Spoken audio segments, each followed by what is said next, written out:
Word use ہم کرتے ہیں. اوریجن جیسے یہاں سے مسل یعنی کہ آپ کا اٹیچ ہوتا ہے ٹو یور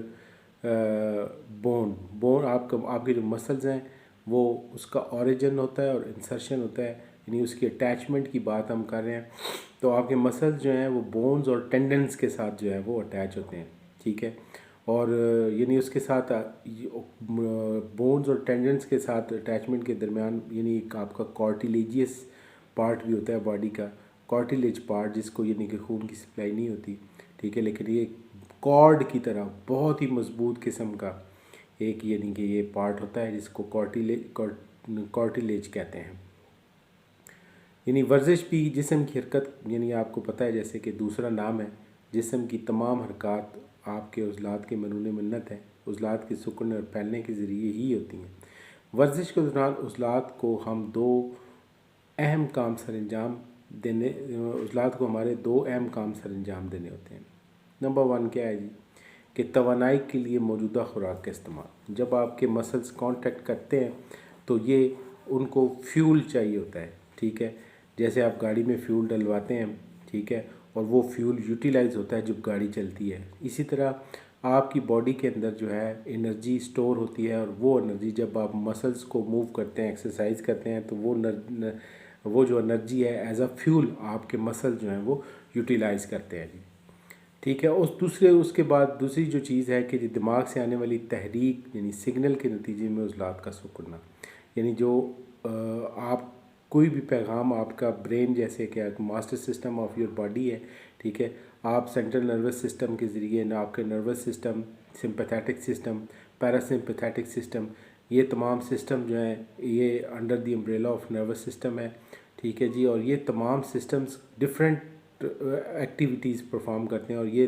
ہمارے تمام باقی جو باڈی کے سسٹمز ہیں 10 system, total number of system جیسے آپ کو پتہ ہے کہ ہماری 11 سسٹم باڈی کے اندر کام کر رہتے ہیں. اور یہ جو سسٹم ہے بالخصوص آپ کا یہ برین نروس سسٹم, یہ تمام طرح کے جو سگنلز ہیں ان کو ریسیو کرتا ہے, اور اس کے مطابق آپ کی باڈی کے مسلز کو ایگزیکیوٹ کرنے کے لیے آرڈر فراہم کرتا ہے جی, ٹھیک ہے جی. Contract is in response to rush of electrical signals, یعنی مینز دیٹ کہ when your muscles receive the signals from your brain then the muscles react accordingly. تو آپ کے مسلز جو ہیں اس کے مطابق جو ہے وہ ریئیکٹ کرتے ہیں. And burn the fuel from the brain during exercise, یعنی آپ کا فیول یوز کرتے ہیں. اور اس کو ہم یہ بھی کہہ سکتے ہیں کہ ورزش کے دوران عضلات کا ایندھن, یعنی جب آپ ایکسرسائز کرتے ہیں تو عضلات کیا چیز جو ہیں وہ یوز کرتے ہیں, یوٹیلائز کرتے ہیں, اور ایندھن کو کیسے استعمال کرتے ہیں. ورزش کے دوران عضلات کا ایندھن. ورزش کے دوران عضلات مختلف طرح کا فیول بطور ایندھن استعمال کرتے ہیں, جس میں گلوکوز ہے, فیٹی ایسڈ شامل ہیں, ٹھیک ہے, اور امینو ایسڈ شامل ہیں. میں نے 3 چیزوں کا ذکر کیا آپ کے کہ جب ایکسرسائز کی جاتی ہے, ٹھیک ہے, تو آپ ہم جو خوراک حاصل کرتے ہیں, ٹھیک ہے, کھاتے ہیں, وہ ایک گلوکوز میں تبدیل ہو کے آپ کی باڈی کے اندر ایک فارم گلائکوجن جسے کہتے ہیں وہ آپ کے جسم کے اندر سٹور ہو جاتا ہے. نمبر 2 ہے جی آپ کے فیٹی ایسڈز ہیں, اور نمبر 3 ہے امینو ایسڈز. یہ 3 طرح کے فیولز جو ہیں یہ یوٹیلائز کیے جاتے ہیں ڈیورنگ ایکسرسائز, آپ کے مسکولر سسٹمز جو ہے وہ یوز کرتے ہیں. اب ڈپینڈ کرتا ہے, یعنی میں آپ کو ایک چیز بتاتا چلوں کہ آپ کی ایکٹیویٹی کی انٹینسٹی کے اوپر, اور آپ کی ایکٹیویٹی اور ایکسرسائز کی ایکٹیویٹی, گیم کی جو آپ سپورٹس ایکٹیویٹی کر رہے ہیں یا اس کی انٹینسٹی کتنی ہے, اس انٹینسٹی کے مطابق ہی آپ جو ہے وہ اپنی وہ یوٹیلائز کریں گے. یعنی اس کا نیکسٹ جو ہوتا ہے طریقہ کار یہ ہوتا ہے کہ آپ کی ایکٹیویٹی کے مطابق کہ کس قسم کا فیول آپ کی باڈی کو چاہیے اور کس قسم کی انرجی آپ کی باڈی جو ہے وہ اس وقت یوٹیلائز کرے گی جی. تو یہ 3 چیزیں میں نے آپ کو بتائی ہیں, جیسے اس میں یعنی کہ برننگ فیول جو آپ کے مسلز یوز کریں گے اس میں گلوکوز ہے, گلائکوجن جسے کہتے ہیں, فیٹی ایسڈز ہیں, اور امینو ایسڈز شامل ہیں جی. ضرورت پڑتے ہی یعنی ان کا انحصار ورزش کی انٹینسٹی اور ڈیوریشن کے اوپر ہوتا ہے. جیسے میں آپ کو بتا چکا ہوں کہ ایک گاڑی کی طرح مختلف طرح کے فیول جمع آپ کے باڈی کے اندر جمع ہوتے ہیں, جیسے گلوکوز, فیٹی ایسڈز اور چکنائیاں شامل ہیں, اور امینو ایسڈز جو ہیں یہ شامل ہوتے ہیں. یعنی ہماری باڈی کے اندر یہ تینوں چیزیں جو ہیں ایک سٹور کی صورت میں، گلوکوز ٹھیک ہے وہ بھی فیول کی صورت میں ہوتی ہے، اس کے بعد فیٹی ایسڈز جو ہیں وہ ہمارے جسم کے اندر ایز اے ٹرائی گلائسرائڈز، ڈفرینٹ قسم کی کلیسٹرولز، اور جیسے کہ دو طرح کے کلیسٹرولز ہوتے ہیں، میں نے آپ کو پہلے بھی کسی کے لیکچر میں بتایا تھا کہ ایک کو ہم کہتے ہیں ایل ڈی ایل اور ایک کو کہتے ہیں ایچ ڈی ایل۔ اس میں ایک اچھا کلیسٹرول جو ہے وہ ہے ایل ڈی ایل اور ایک ہوتا ہے H D L. H D L سے مراد high density lipoprotein cholesterol level ہے، اور ایک تو ہوتا ہے ایل ڈی ایل جس کو ہم کہتے ہیں لو ڈینسٹی لیپوپروٹین کولسٹرول کا کہتے ہیں۔ اب ان میں سے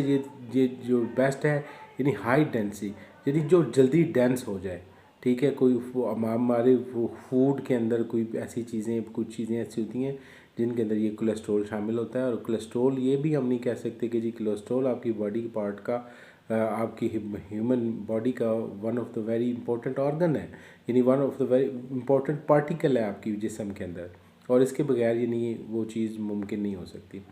تو گلوکوز آپ کی باڈی کے اندر سٹور ہو جاتی ہے جی، ٹھیک ہے، عضلات کے سیل میں گلائکوجن کی صورت میں ذخیرہ ہوتی ہے، یعنی آپ کے مسلس کے سیل کے اندر گلائکوجن کی صورت میں محفوظ ہوتی ہے، اور ورزش کی شدت کی صورت میں گلائکوجن کا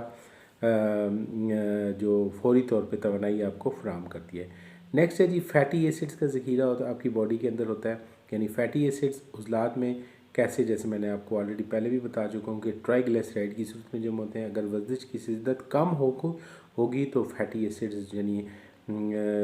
دوسرا فیول ہم یوٹیلائز کریں گے، یعنی اگر ورزش کی شدت انٹینسٹی زیادہ ہوگی تو ہماری باڈی جو ہے گلائکوجن پہ آ جائے گی، اور اگر ورزش کی شدت کم ہے تو فیٹی ایسڈز جو ہیں وہ ایز اے سیکنڈ فیول جو باڈی ہماری یوز کرے گی۔ نمبر 3 ہے جی امینو ایسڈز کا سٹور ہے کہ امینو ایسڈ عضلات میں مسلز پروٹین کی صورت میں موجود ہوتے ہیں، ٹھیک ہے، مسلز کے اندر آپ کے اندر جو ہم دیکھیں جیسے ہم نیوٹریشن لیتے ہیں، ڈائٹ لیتے ہیں، تو اس میں نیوٹریشن جو ہماری ہے ڈفرینٹ چیزوں کے اوپر اس کا انحصار ہوتا ہے، جیسے کاربوہائیڈریٹس ہیں، ٹھیک ہے، پروٹین ہے، فیٹس ہیں، ٹھیک ہے، اور منرلز ہیں، وٹامنز ہیں، ڈفرینٹ چیزیں ہماری